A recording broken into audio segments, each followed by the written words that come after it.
Well, a very, very happy Wednesday morning to everyone, and welcome to the John Quintero Show, San Diego Sports Talk on YouTube, Facebook, and X. Glad you could join me the day before Turkey Day, and of course, want to wish everyone a very happy Thanksgiving and enjoy a day with the family and friends, and enjoy Friday. Friday's one of my favorite days of the year. Day after Thanksgiving, get out, get a little walk in, have the leftovers, and I'm going to be going down to the Rady Children's Invitational to watch some really good basketball on Friday at USD. So I'm pretty excited about the weekend. And of course, going to watch a lot of football, a lot of great college basketball. Aztecs bounced back last night after getting beat by 40 by Michigan a couple of nights ago. They came back, got a good win over Oregon.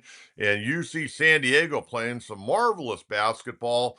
They beat Bradley yesterday. They're actually in the finals of the tournament down in Florida today, taking on Towson.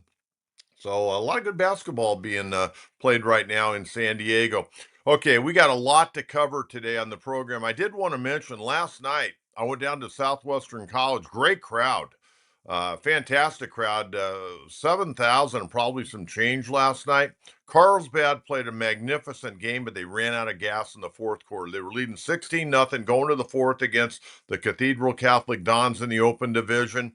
And Cathedral came back, scored 3 touchdowns, scored the final touchdown with 21 seconds to go, and they're this year's Open Division champion over Carlsbad 20-16. And congratulations to Coach Doyle at Cathedral Catholic, and congratulations to Coach McNeil at Carlsbad. Both teams have had tremendous years. And now Cathedral will move on to the state playoffs next week. But a great game, and they got more games coming up on Friday and Saturday down at Southwestern. Okay, real quickly, if you're tuning in for the first time, or maybe you've been tuning in for a while, and last night I was surprised. So many people came up to me at the game and said, "Oh man, I'm really enjoying the podcast. Coach, you doing one tomorrow?" "Yeah, I'm doing one tomorrow."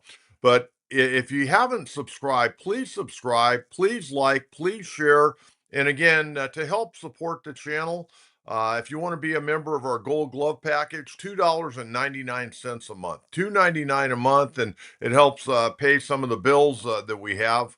Not looking to make money off of this, but just want to cover the cost a little bit. So if you can afford $2.99 a month, or you want to send in a super every once in a while, very gracious for that. Okay, we got a great show today. And this guy really is one of the guys that I've got so much respect for in our community. I really got to know him back, believe it or not, back in like the 1994 Charger football season. He was a beat writer. Him and Bernie Wilson, fantastic guys. We have Bernie on the show from time to time. And these guys are staples in our community. And this gentleman does a lot of stuff in our community anonymously, helping people out. And it's a real pleasure to have him on, especially the day before Turkey Day. Jay Paris, longtime sports writer, and still writing. Writes for Forbes.com as a correspondent, MLB.com as a correspondent, and of course, the man that started the holiday happy hour. And we're going to have that party next Friday at the Leucadium, December 5th. Starts at 4 o'clock, and it could be the night where the Aztecs are going to host the Mountain West Conference Championship, and that's a whole other story we'll get into a little bit later on in the program. But everyone's welcome.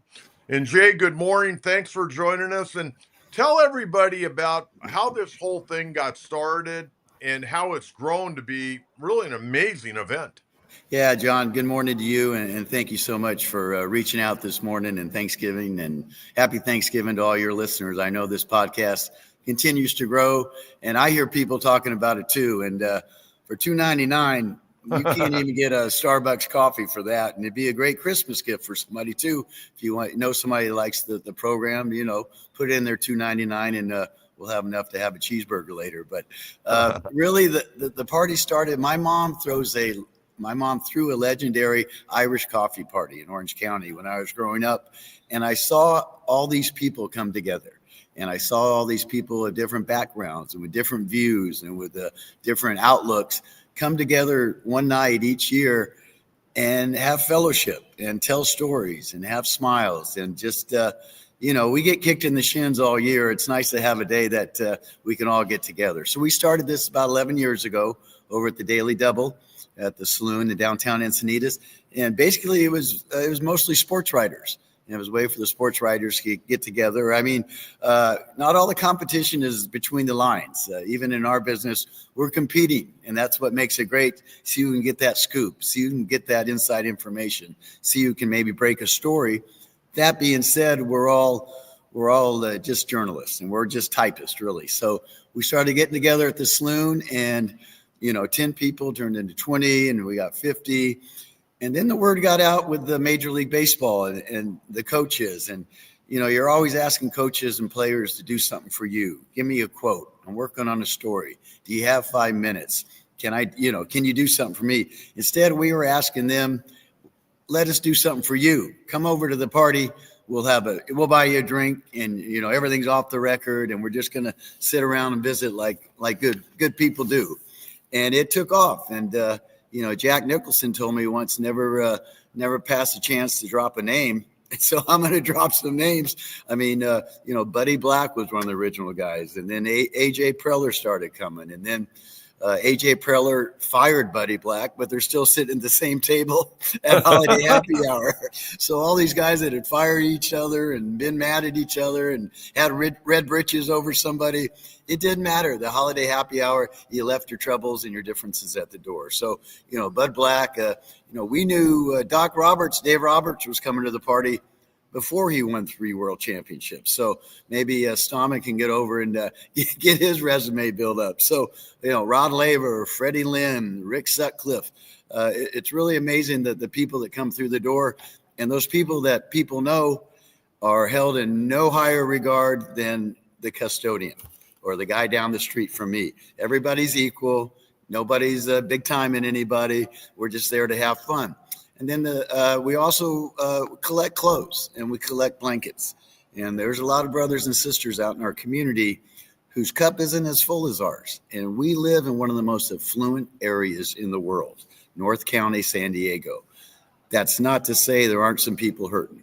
And that's not to say there's some people that need some help this time of year. So if we can get a bunch of britches and blankets for everybody, and we can have a good time doing it.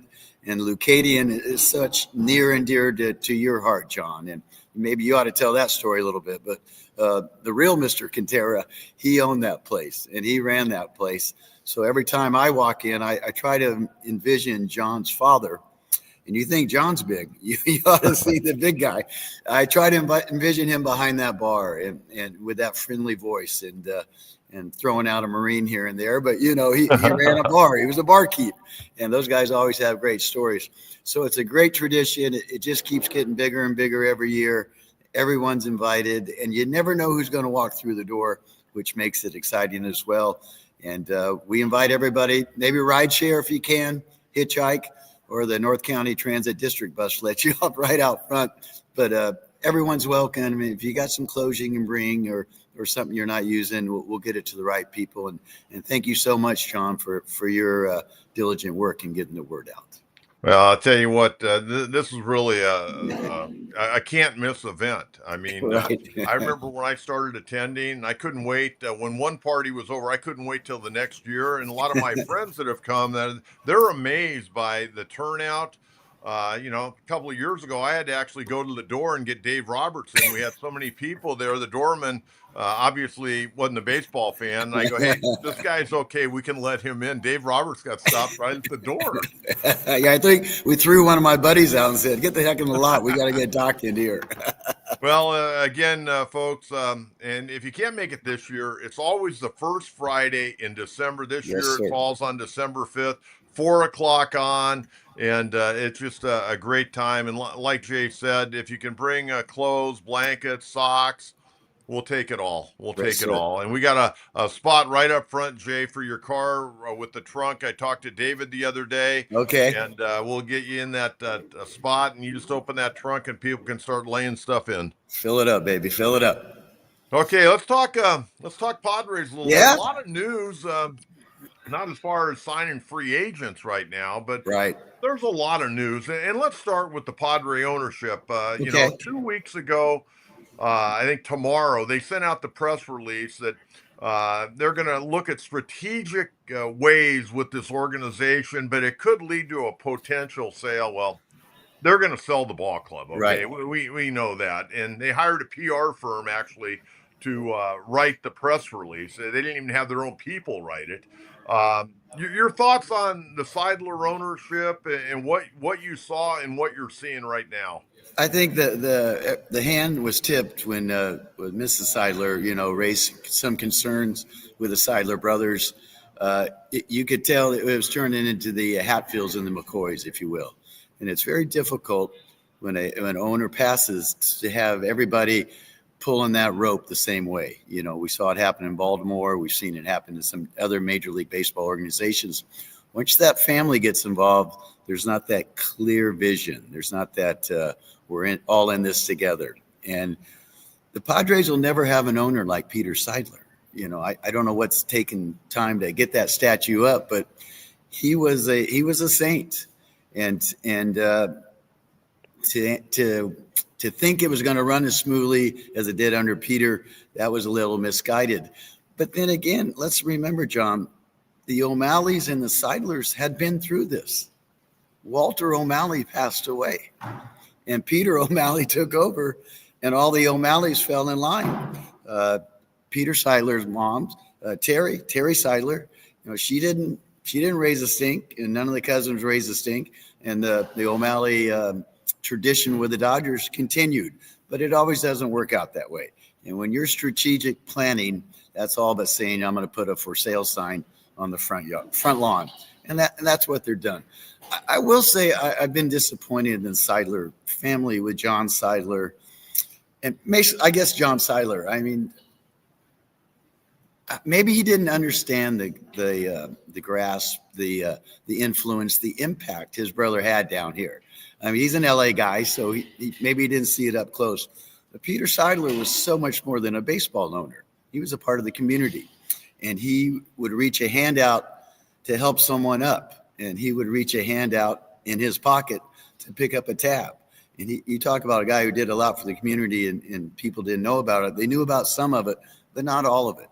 So when John Seidler took over, I was disappointed he didn't embrace his brother's vision, number one, but really was an absentee owner, if you will, John.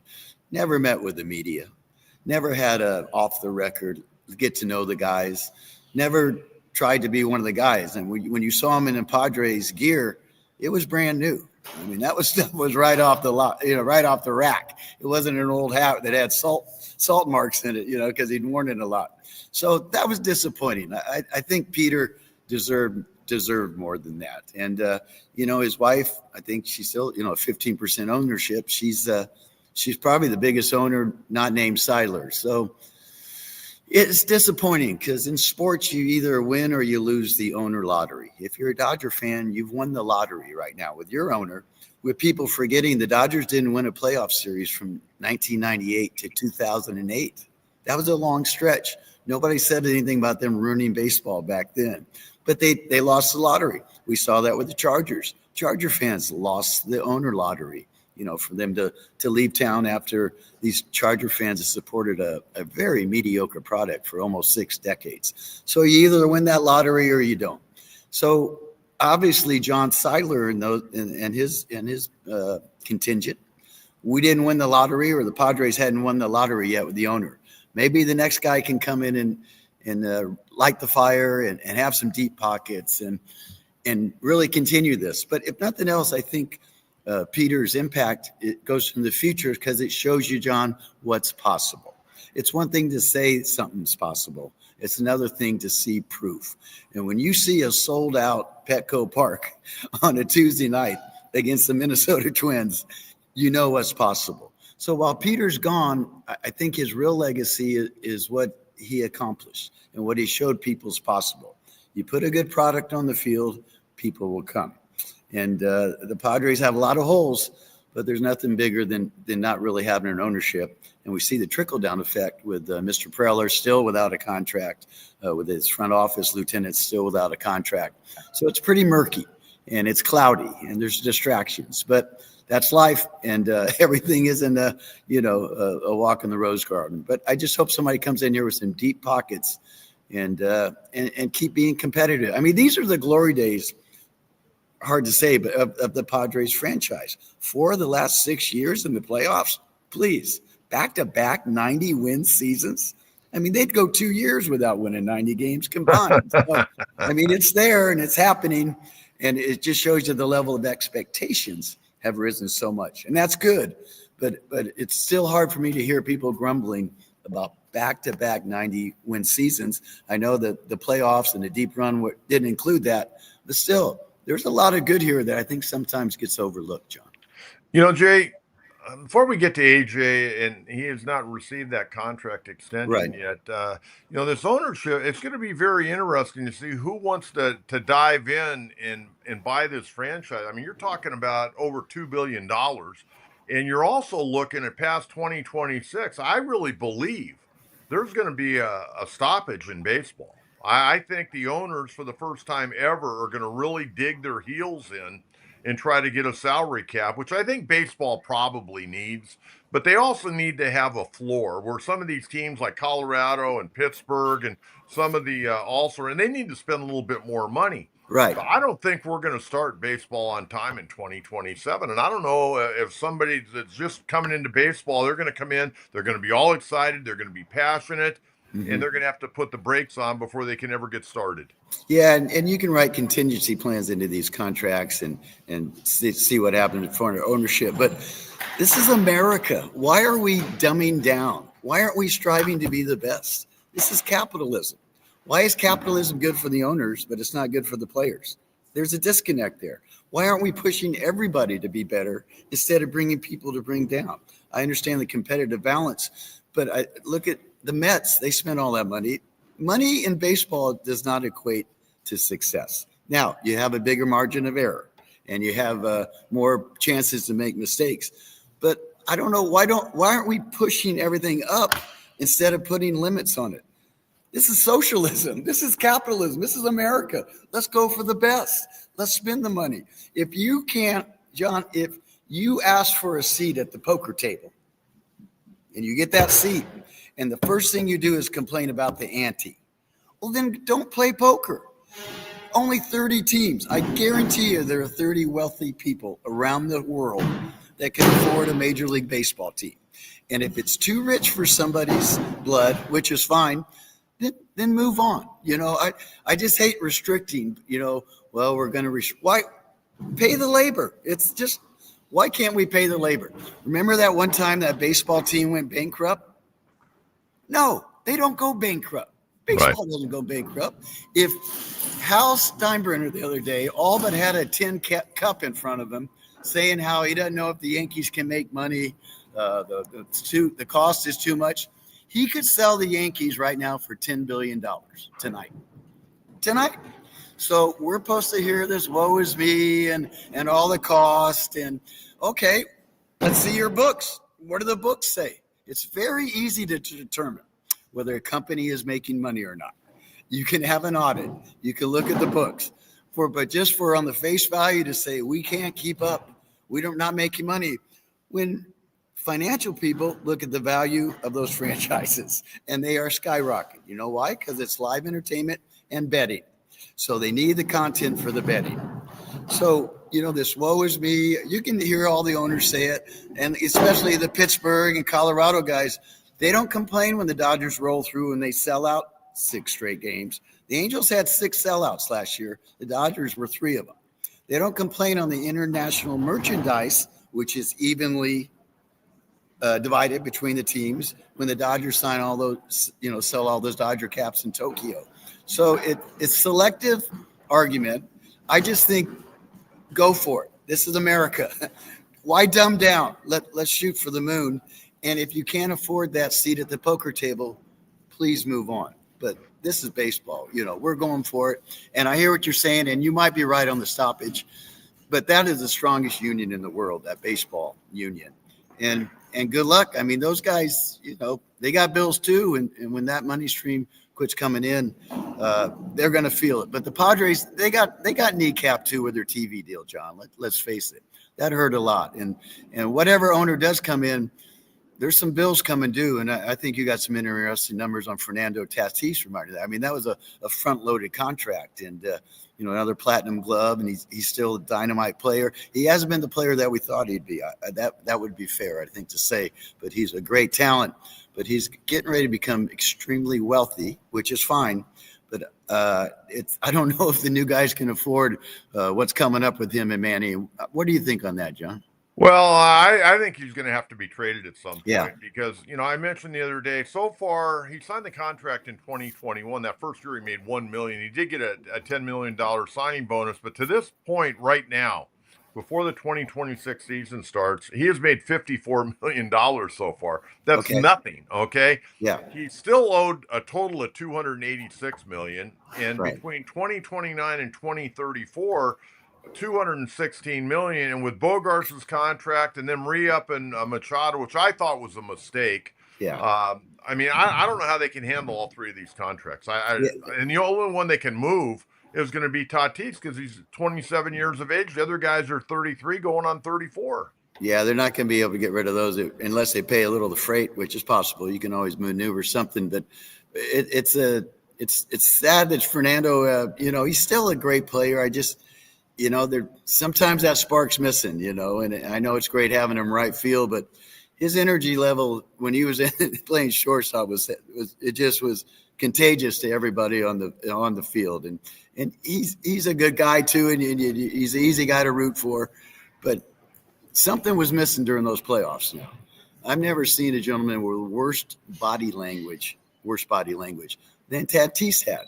He's such an energetic, contagious energy guy that it was noticeable when his shoulders were slumping, and it was noticeable when he wasn't doing well. The mark of a great player, a great teammate, is to bring that energy when you're not doing well. You still got to be a great teammate, and I didn't see that a lot. And maybe that I just saw him on some off nights, but they still got a great core. I just don't know who's going to pitch. And maybe they can go over the line tournament and those guys will throw it up and hit it somewhere. But, that starting rotation is a big concern. And, if AJ does break away and stops by the party, it'll only because he took a few minutes off from trying to build that rotation. No more King, no more Cease. And now you're hoping for Musgrove at 33 next month to come back from Tommy John surgery, which is done, but there's no guarantees. You never know how that's going to do. And then Nick Pivetta has been fabulous. So now AJ has to go find the next Seth Lugo, the next Michael Waka. I have a lot of faith in AJ. He always puts together a good pitching staff, and you could even take some pieces out of the bullpen and maybe try them, but that's a dynamite bullpen. I don't know what you want to have two so units, if you will. So AJ will figure it out. He's looking under every rock, and if anybody's got a live arm, maybe you can show it to him at the holiday happy hour because he's going to be in the business for arms. That's for sure, John. Jay, I don't understand what is going on here. To me, It seems like there's been a division driven between the baseball side of the Padres and the business side to this point. Yeah. AJ Preller and his lieutenants worked their tail off. And even last year, they hit on Pivetta. Pivetta had by far the best year they'd ever had in the big leagues, okay? There's no guarantee he's going to come back and be even close to being that good. He had never finished a major league season in all the years he'd been around with under a 4 ERA, and last year he finished under 3. Wow. Okay? However he did it, Ruben Niebla, changing this, changing that, that's great. Right. There's no guarantee he's going to come back and have another marvelous year. There's a lot of luck that goes into pitching as well. But I don't understand what is going on with A.J. Preller. I read in the Union Tribune over a month ago, contract extension near. Well, we're at Thanksgiving tomorrow. The man doesn't have a contract. He's been here for over a decade. It's not like they got to get to know him, okay? Right. He's representing himself. He's at the office or around every day. The guy's constantly working, whether he's, even when he's playing basketball, I think he's got his phone on, where he can get to it, if the ball goes out of bounds or something, or somebody calls a foul. I don't understand why they're treating this man this way. How about this, John? Maybe he has that contract and he won't sign it. maybe he's not confident in what the new ownership is going to let him do. Well, that's a possibility. Yeah, we don't know now. Just because he hasn't signed a contract doesn't mean he's been offered one. That's and a maybe good point, actually. He hasn't been offered one that is at the level he feels it should be. But Preller's had a long time here, and it's paid off the last 6 years. Those were some lean years. I would keep him around. I don't know if you're going to find anybody more into it than AJ Preller, but it does seem to be a disconnect, as you say. And in that vein, the business side is crushing it. The business side has won 6 straight World Series. Really, you think the Dodgers are back? Yeah, but you know what? Let me stop you right there. Right. If they're not winning baseball games, they're not filling that ballpark up on Monday Right. and Tuesday and Wednesday nights, okay? The product on the field has been selling itself. Yeah, 90 straight wins, that tells you what they're doing. But you're right. And that's their interpretation of a new owner. Is it going to be a deep pocket guy, or is it going to be somebody who's counting pennies? That's why they need a young IT guy who's made billions of dollars and is already cashed out. But it is the product. I mean, those City Connect uniforms are nice, but they're only going to bring you in so many nights. Well, they got new ones coming. And that's it.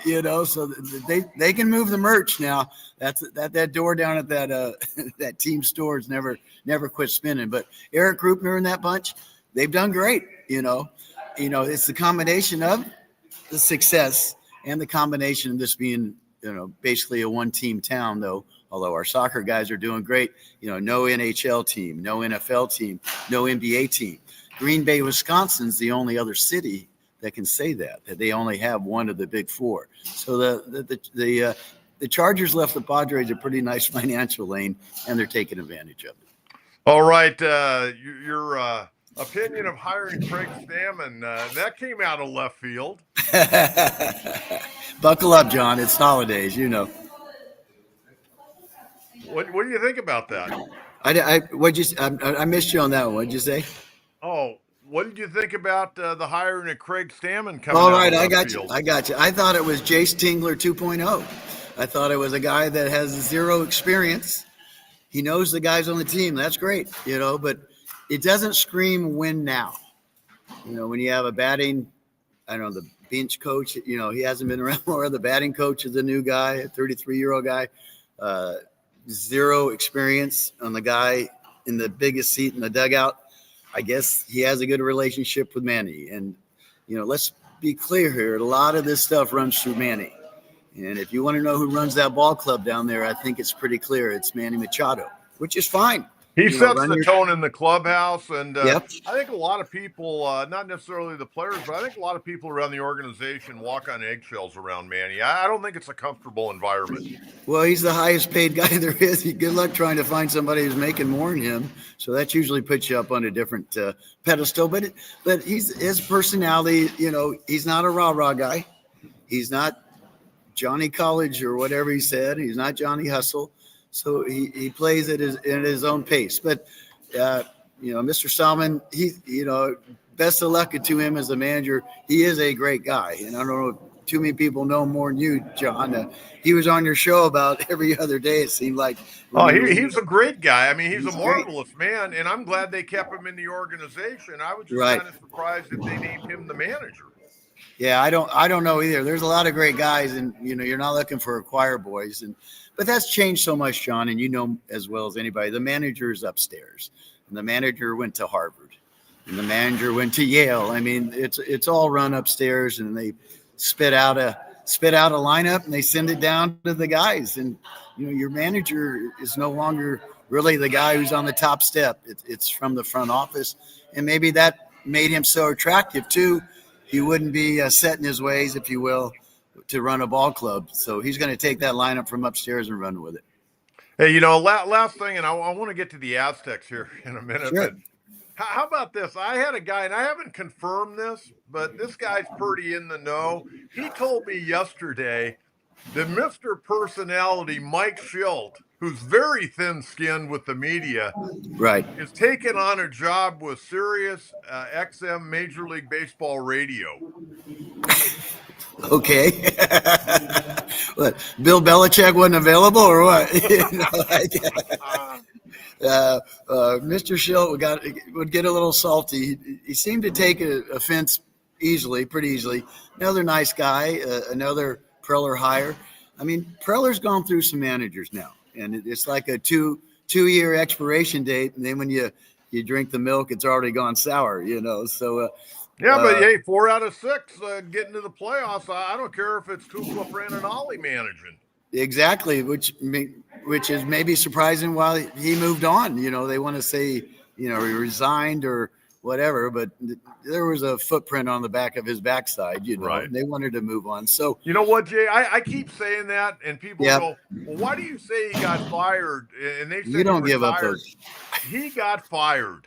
Absolutely. A baseball lifer in his 50s doesn't give up a major league baseball managerial job. There's just no way. He will get paid. He will get paid.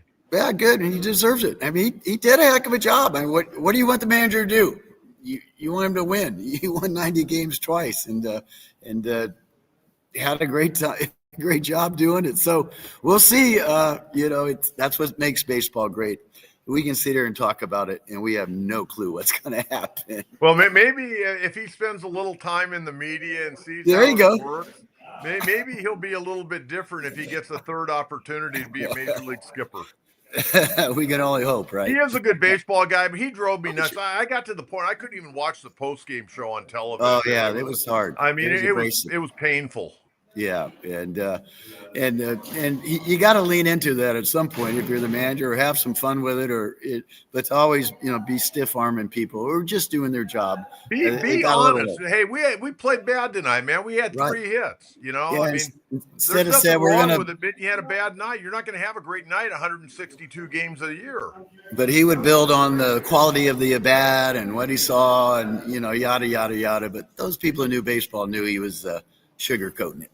Absolutely. Hey, I want to get the last thing. Sure. Aztec football, okay? I mean, you covered it for a number of years. Right. You know the ins and outs of it.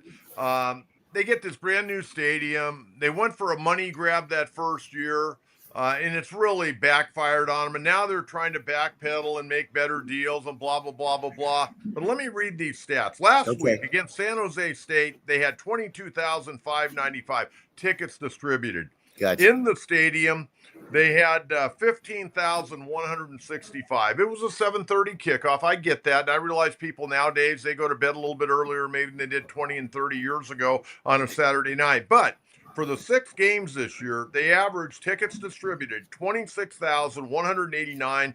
They averaged at the turnstile. That's the actual people, butts in the seats, 17,406, an average capacity of 53.6. They're barely filling half of the stadium. What if you're the marketing director? What do you do with this product?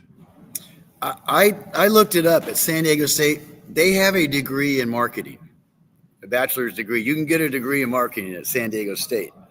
Why the heck aren't they using some of those students or some of those professors to help the athletic department out? It's a joke.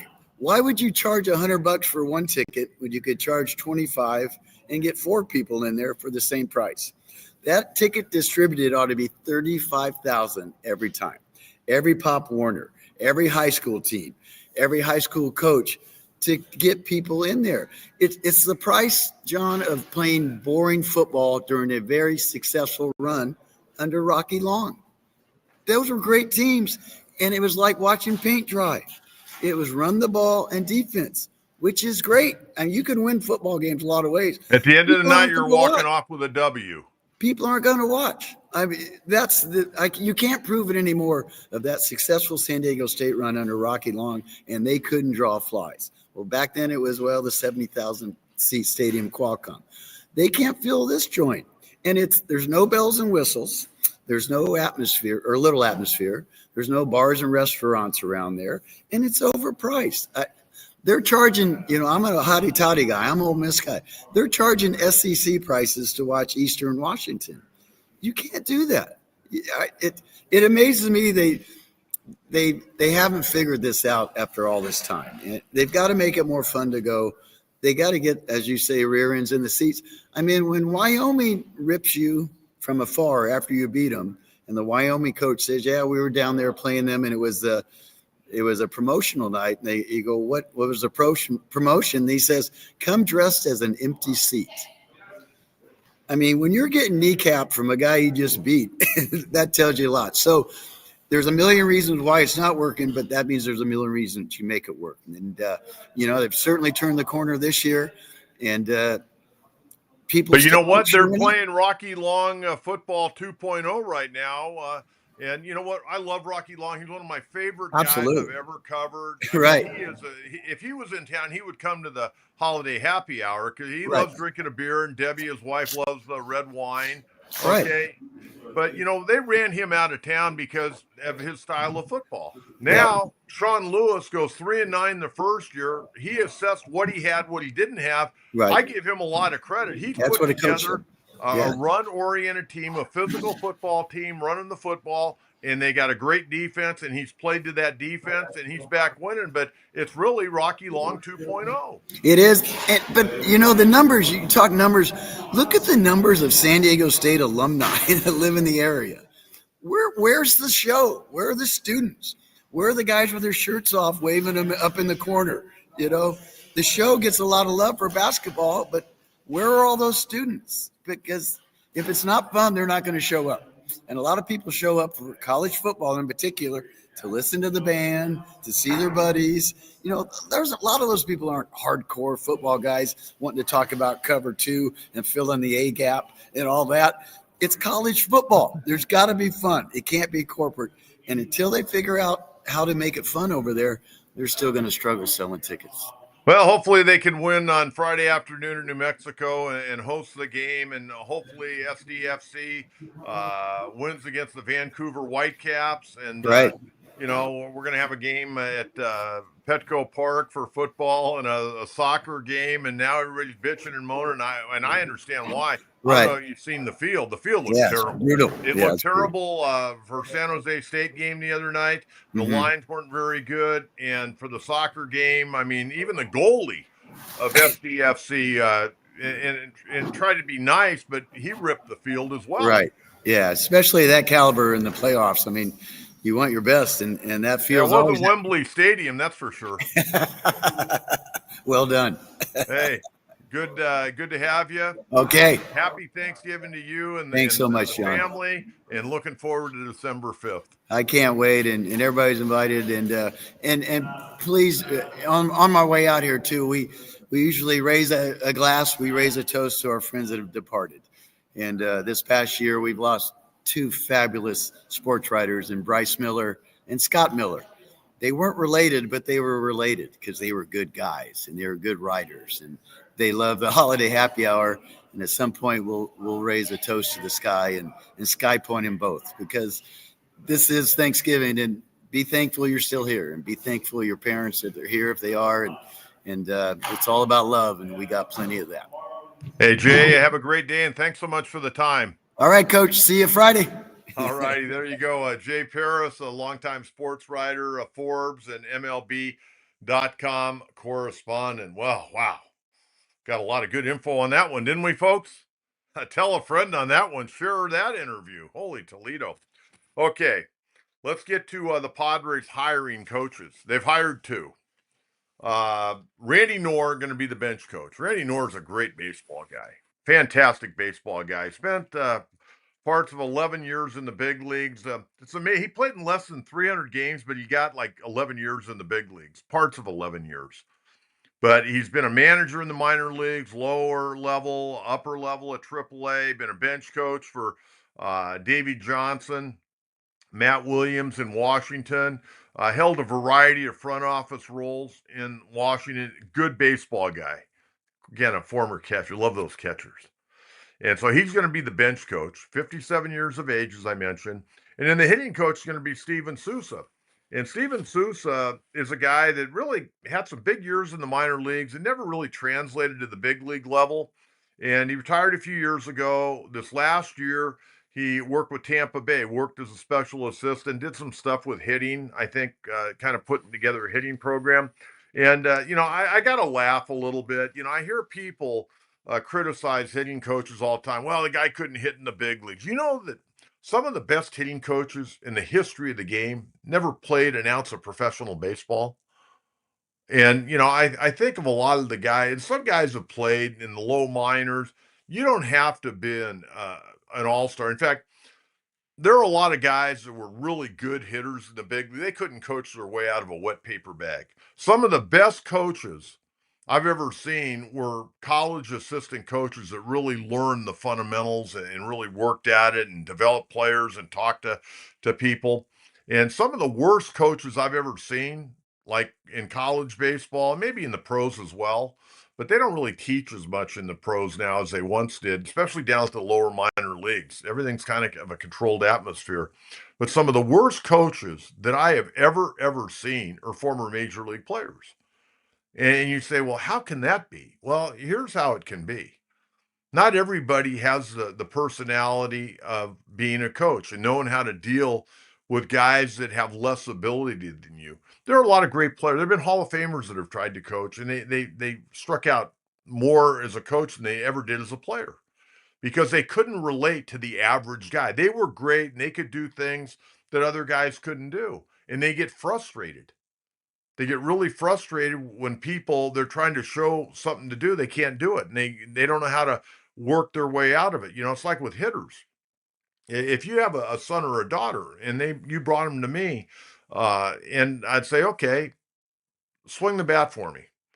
And whatever the swing that young man or young woman would show me, I got to work with that as a hitting coach. I don't want to cologne all my hitters the same way. It's like a lot of I saw this from colleges for years. Stanford was famous for cloning hitters. Everybody's going to hit the same way. Doesn't work that way. Everybody's an individual. Everybody's got strengths and weaknesses as a hitter. It's like launch angle. 95% of the people that are playing baseball have no business trying the launch angle. There's only about 5% of the players that have the physical ability to consistently work that launch angle. Okay? You got to be a good, solid line drive hitter. And there's so many things that go into it. And it starts from the feet up. But, I heard a bunch of people, oh, Steven Souza, he never hit well in the big leagues. You know what? Don't be ignorant. Don't be ignorant as a fan. These guys know what they're talking about. And if they're not, they're not going to be here very long. Of course, we've had a lot of good hitting. Heck, Victor Rodriguez in 2024, everybody was thinking he was the next Charlie Lau, as well as they swung the bat. And then the players underperformed this year, and he ends up getting a better job with Houston.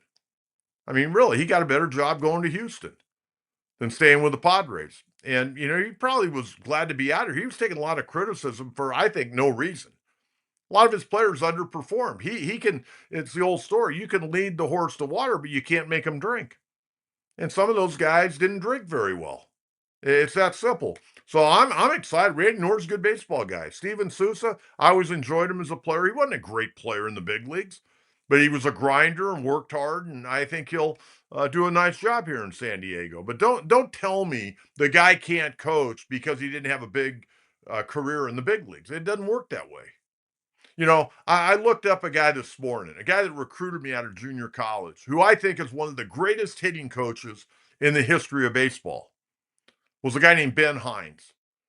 And Ben Hines was a coach at Laverne College, and he recruited me and a couple of my buddies out of Maricosta College. We went up there and talked with Coach Hines. I ended up not going there, but I had more fun talking hitting with him. And then he went to Arizona State and they won a national championship. Then he gets hired by the Dodgers. And he was doing such a good job that some people were getting jealous. And then, he had a couple of different stays with the Dodgers, then ended up with the Angels, and I think he ended up with Houston. Ben Hines is as good a hitting coach as I've ever been around. Another guy that was great was here in San Diego, who just passed away in the last year, Merv Rettenman. Merv Rettenman was a hell of a hitting coach. And I mean, I dissect hitters. I was a pitching coach primarily at the college level, but I was a hitter, and I love working with hitters. And I still work with some hitters from time to time. And I'm working with kids all the time that, come up and say, hey, could you show me, could you show my son this or that? Or, what do you think of my son's swing? Hey, if you bring your kid to me And I'm going to have him take 3 swings, and I can pretty much tell the strengths and weaknesses of that kid probably in 1, if not 2 swings. But I'll have him take 3. And whatever your swing is your swing, and I got to work with it. But I was so irritated the other day. This guy gets a job. He's probably so excited, Steven Souza, and people are going on message boards and said, well, this guy, he didn't do nothing. He sucked. Blah, blah, blah, blah, blah, blah. Don't be ignorant. Oh, as a baseball fan, these guys know what they're doing. And if they don't, they're not going to be around long. And just because their hitters aren't getting the job done, don't blame the hitting coach. That's BS, in my opinion. Okay, let's get out. We put a lot on the table today. Jay Paris had some really, really interesting things to say about the Padres organization and about San Diego State. So let's get out on Coach's Crew here and see what we got today.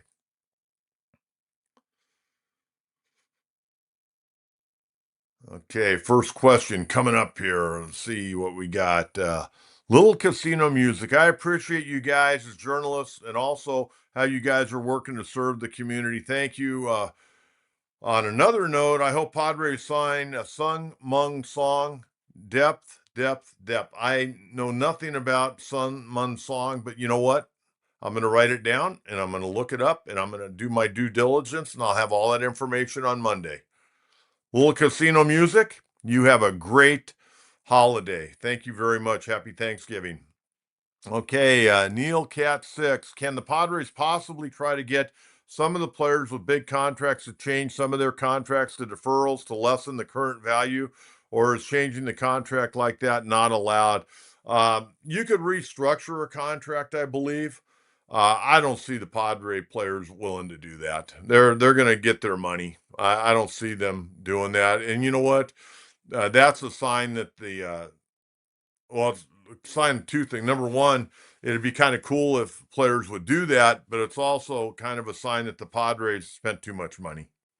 And I don't know if they want to go that direction. And that would cause people to start panicking about what's going to happen. Remember a year ago, just before the playoffs, I think it was, the word got out that the Padres had to take out a $50 million loan. That didn't sit well with a lot of people. And then the owners had to do a cash call. And the owners, the minority owners, were not real happy about having a cash call. So I think you can restructure a deal. I don't know if you could go back now and do deferrals. It's kind of the horses out of the barn, I would think, more than anything else on that, Neil. Thank you very much. Appreciate that. Okay, what do we got here? Neil Cat again. Do you think the Aztecs would have the same stadium issues right now if the Soccer City proposal would have won instead? I don't know. That was so far back, I don't even think about it. It just, the thing that bothers me isn't so much the stadium. I like going to Snapdragon. I just don't like the field. I mean, they've just not gotten that right. And now they got too many events there in the stadium. I don't know what the deal is. I don't know if it's the company that's doing it or what, but that field looks terrible. I mean, really terrible. Very poor presentation. Not only when you go to the game, but if you're watching from another part of the country, you're going, man, that's San Diego. That field doesn't look very good. And the lines stink. I mean, the presentation is just not very good. But hey, you know what? We got a great soccer team. Wish them the very best against the Vancouver Whitecaps. And hey, I hope the Aztecs can beat New Mexico. New Mexico's pretty good. They're a pretty good football team. Coach Eck over there at New Mexico has done a hell of a job. But as far as the Soccer City proposal, I don't even really remember all of that. And I remember there was a division. This guy was on that side, and that guy was on that side. But hey, you know what? The one thing that I'll give the San Diego State credit, they got this thing done. I mean, nobody else has been able to build an arena around here in a long time in the city. They got Front Wave Arena up in Oceanside, nice little place to watch sports. But they got that football stadium without a whole lot of problem. I'm sure there were a lot of things that went on behind the scenes, but man, they did a nice job. I enjoyed the stadium. I really do. I think it's a fun place to watch a game. All right, Neil Cat, thank you very much. Appreciate that. All right, John, happy Thanksgiving, Coach. And I agree, Tatis will be gone soon. He looks like the stadium is affecting him. Balls that would be home runs elsewhere outside at Petco. maybe that's it. I don't know. He just doesn't look like he's having a whole lot of fun playing. I mean, it looks like it's a real issue. You remember the first 6 weeks, John? We were talking, even on my potty, we were talking, man, this guy could be the MVP of the league. He was tearing it up the first 6 or 7 weeks, and all of a sudden, man, the brakes went on. He made the All-Star team, and I'll be honest, I didn't think he deserved to be on the All-Star team. That's how quickly he turned around. And, I mean, look at this team. I mean, you had Fernando got off to a great start, and the brakes went on with him, and he moped around like he lost his dog for 3.5 months. Machado, he took a vacation the last 6 weeks of the regular season. He was awful, and he was even worse in the playoffs. I mean, they're two core guys, the big money guys, didn't get the job done. It's that simple. And you know what? If they were in Philadelphia, those guys would be getting crucified right now. If they were in New York, they'd be getting crucified. If they were in Boston, they'd be getting crucified.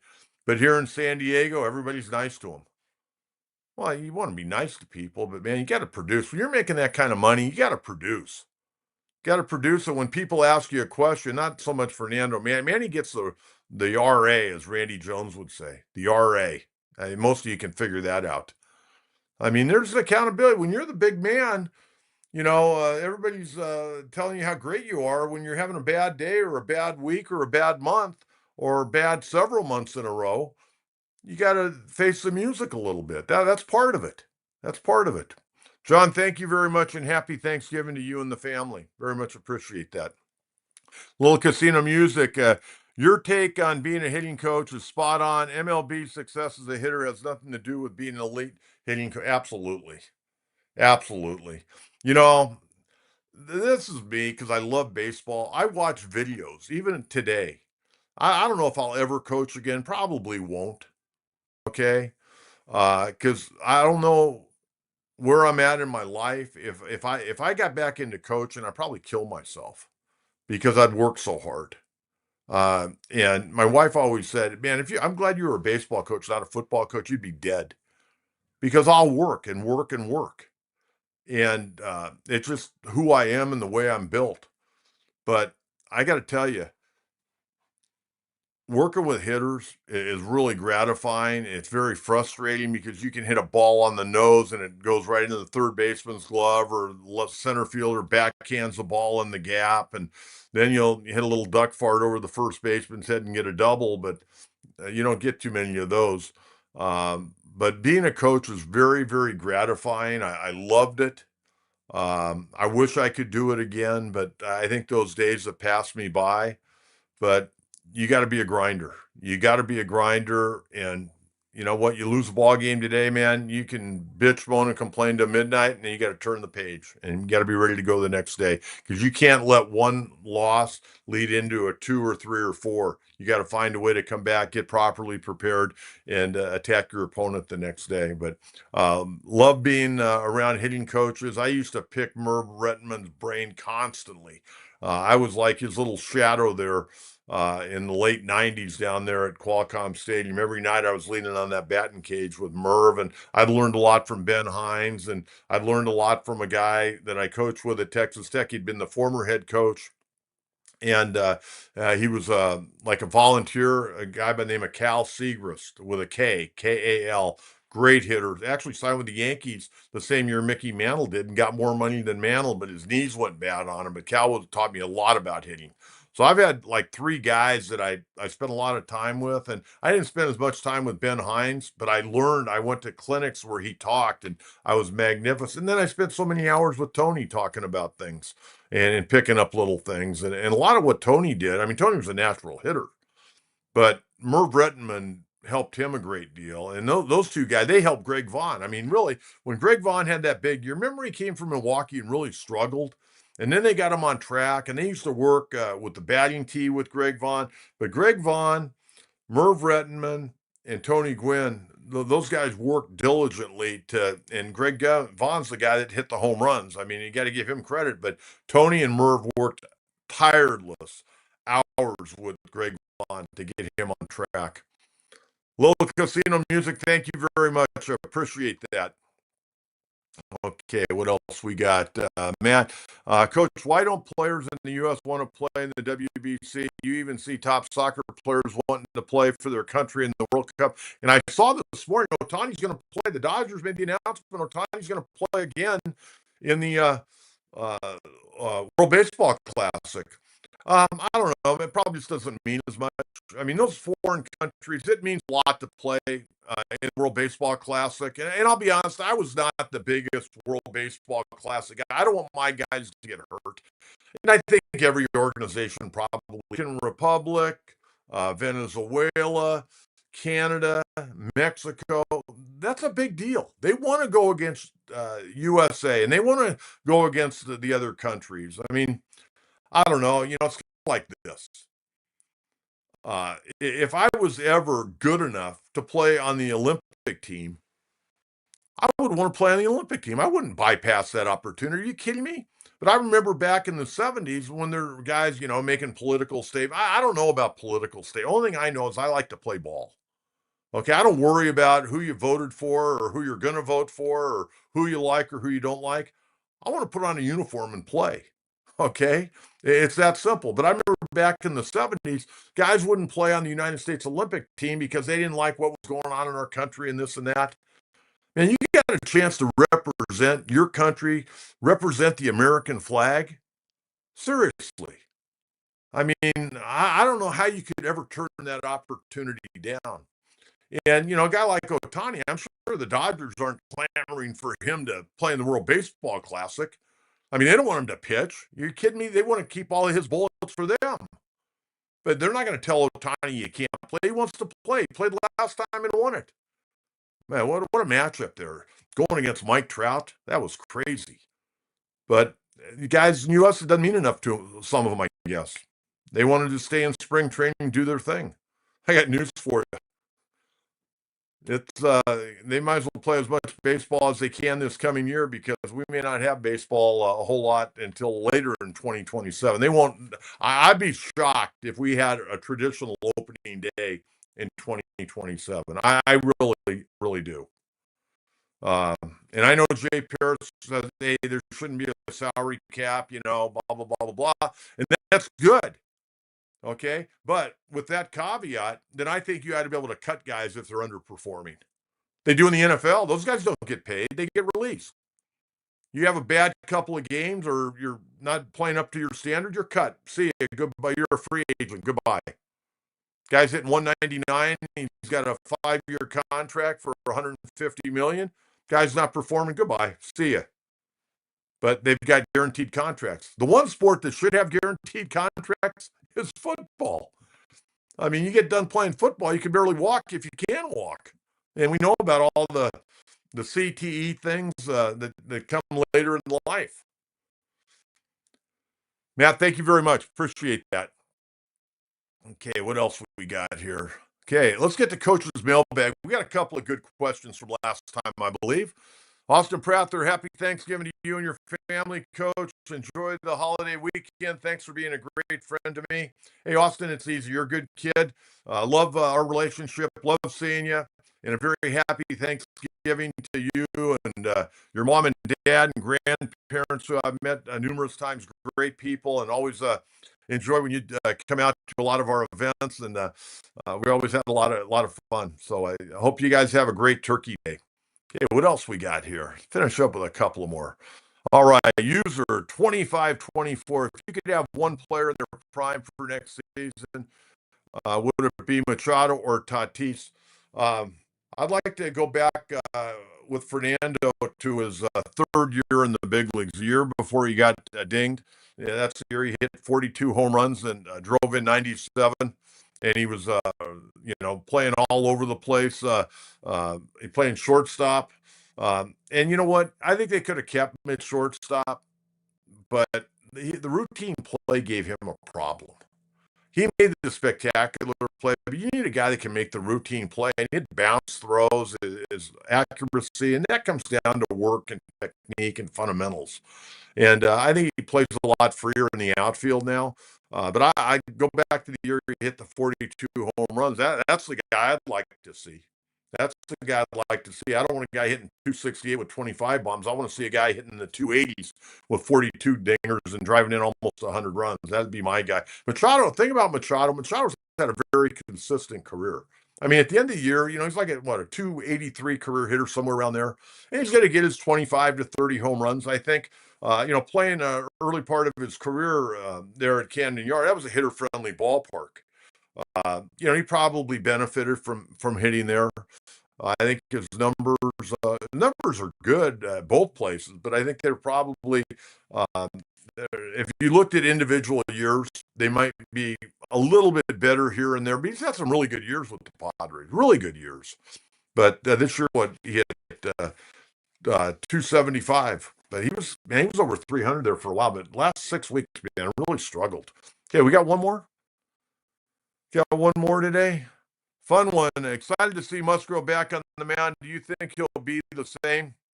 It's interesting. I had lunch with a bunch of my high school buddies yesterday. Burgers and Brew in Solana Beach, or Chiefs they call it, but it's Burgers and Brew. 7 of my buddies, and counting me, and all of us went to Torrey Pines except one. We let a Mount Carmel Sun Devil be a part of it. And Billy Doremus, good guy, really good guy. It was me, 5 golfers from Torrey Pines who were on the first state championship golf team, 1976. The 2 Bertolino brothers, the Winnett brothers, and Jeff Hart, who played on the PGA and Seniors Tour for a number of years. Those are the guys I had lunch with yesterday. And we were talking about Joe. And Rick Winnett's son, Matt, is actually the JV baseball coach at Grossmont now. And they know the Musgroves and know Joe. And we're talking about Joe coming back at 33. And Joe's got 2 years left to go on his contract. He'll make $20 million each year. It was a 5-year, $100 million deal. And he's going to come back. He's going to be a grinder. He's going to work hard. That's never been an issue. But he's 33 years of age, and he's going to come off of Tommy John. That means there's probably going to be some type of innings restriction on Joe Musgrove. I'm hoping he can come back and hit the ground running, but it's going to take a while. He's worked hard. He's throwing, everything's going well, but again, you get out on the major league mound. I would imagine the velocity would be okay, but his command may be a little bit off. So spring training will be pretty important, I think, for Joe this year, facing live hitters. All right, that's going to do it. I think we're done. Oh man, what a show today! Holy Toledo! Pass the word on this one. We got to get a few views on this one today. Heck, a lot of great information. You're not going to get this kind of information anywhere else. There's no talk show that's going to be upfront and honest like this one is. And that's the way I was on radio. You got to be honest and upfront with your listening audience. We got a lot of smart people out there. A lot of you are very, very smart. Again, if you'd like to support the channel, $2.99 a month. Our Gold Glove package. We appreciate that. This kind of pays for some of our expenses that we have. And again, please subscribe, please like, and please tell a friend. And on behalf of myself and Jonathan Oliveri, who is doing a marvelous job as our producer, director, you hear him. They had another SD Collectibles show last week, and that was a 2-day show at Liberty Station. Unbelievable attendance. And I thank you fans for showing up. But unbelievable. Saturday, Sunday, they knocked it out of the park. And they got another one coming up in December that we'll tell you about. But until Monday morning, remember, we're going to be off on Friday. I'm going to go to Rady Invitational Basketball Friday. Monday, we'll be back in. We'll break it all down and hope you and your families and friends have a great Thanksgiving. Happy Thanksgiving, everyone. We will talk to you on Monday morning on the John Quintero Show on YouTube, X, and Facebook. Bye-bye.